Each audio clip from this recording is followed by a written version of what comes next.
आप साफ साफ देख सकते हैं कि फोन के पास में ये चिमटी एकदम सीधी पड़ी हुई है, लेकिन जैसे ही कैमरे का एंगल घूमता है तो ये चिमटी अपने आप टेढ़ी हो जाती है। कुछ भी यार, पक्षीराज ने अपने जादू से सभी के मोबाइल तो ले लिए थे, लेकिन इसका मोबाइल कैसे बच गया जो ये अभी तक बैकग्राउंड में सेल्फी लिए जा रहा है? अबे साले, भारतीय फिल्म हो और हीरोइन के बाल ना उड़े, ऐसा कभी हो सकता है क्या? यहाँ जरा सी भी हवा नहीं चल रही क्योंकि चिट्टी के बाल बिल्कुल ऐसे के ऐसे हैं, लेकिन पता नहीं नीला के बाल इतने क्यों उड़ रहे हैं। ये बातें बताई नहीं जाती। जैसे ही डॉक्टर वशी इस चिरकुट को थप्पड़ मारते हैं तो ये हवा में उड़ता हुआ बस में जाकर लगता है। लेकिन एक मिनट, इसे जरा फिर से देखिए, इसके और डॉक्टर के बीच में तो अच्छा खासा फासला है और इतनी दूर से एक नॉर्मल इंसान का हाथ तो जा ही नहीं सकता। तो क्या ये हवा में ही उड़ता फिर रहा है? जलवा है हमारा। सामने से देखने पर कमरा बिल्कुल खाली दिखाई देता है, लेकिन जैसे ही कैमरे का एंगल घूमता है तो यहाँ पर जादू से एक गमला और चेयर आ जाती है। डॉक्टर वशी शहर के आखिरी फोन को ऑन करके जैसे ही सना को कॉल करते हैं तो ये फोन हवा में उड़ जाता है। पर यहाँ ट्रक भर के जो न्यू फोन्स जा रहे हैं इनको तो ऑन भी नहीं किया गया, तो फिर ये कैसे उड़ गए? बताइए जरा। कुछ समझ नहीं आया। चिट्टी सामने से भरी टेबल पर जंप लगाता है, लेकिन ये क्या, यहाँ तो पलक झपकते ही टेबल की सारी चीजें गायब हो जाती हैं और टेबल एकदम खाली नजर आती है। अब ये कैसे हो गया? और यही नहीं, अभी तो और सुनिए, यहाँ जो चिट्टी टेबल पर जंप करता है असल में ये तो चिट्टी है ही नहीं। मुझे तो ये चिट्टी का मेड इन चाइना वर्जन लग रहा है।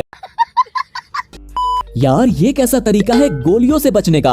बेटा, गोली कहीं से भी आकर घुस सकती है, लेकिन फिर भी ना जाने क्यों ये सर पर हाथ रखकर भाग रहे हैं।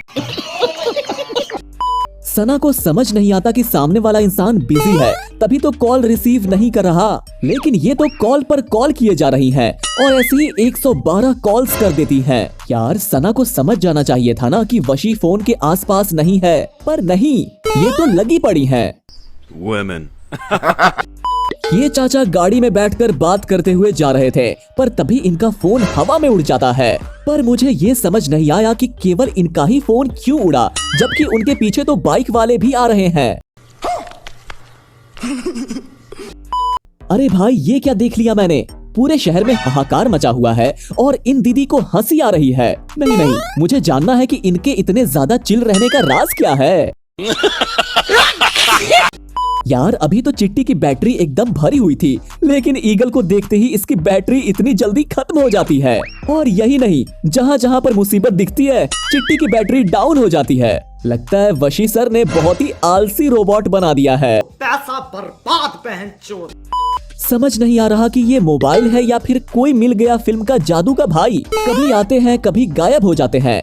अभी आप देख सकते हैं कि किसी भी पेड़ पर कोई भी सेलफोन लटका हुआ नजर नहीं आता, लेकिन अगले ही पल जैसे ही कैमरे का एंगल घूमता है तो चारों ओर रोशनी ही रोशनी हो जाती है और पेड़ों के एक एक पत्ते पर सेलफोन लटके दिखाई देते हैं।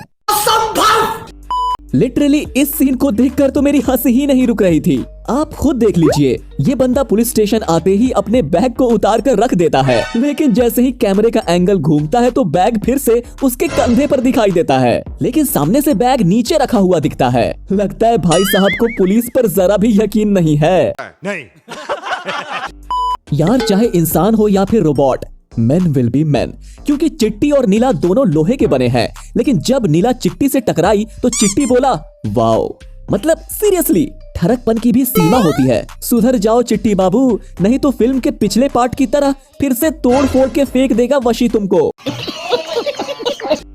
जब चिट्टी पक्षीराज से निपटने के लिए 3.0 यानी कि अपने लिटिल वर्जन को बनाता है तो आप साफ देख सकते हैं कि इसका फेस एकदम टॉय रोबोट की तरह है। लेकिन ये क्या, अगले ही पल इसका फेस तो एकदम रियल चिट्टी के जैसा बन जाता है। मैं नहीं देख सकता ये सब।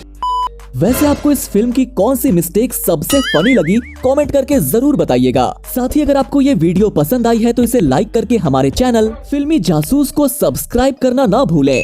धन्यवाद।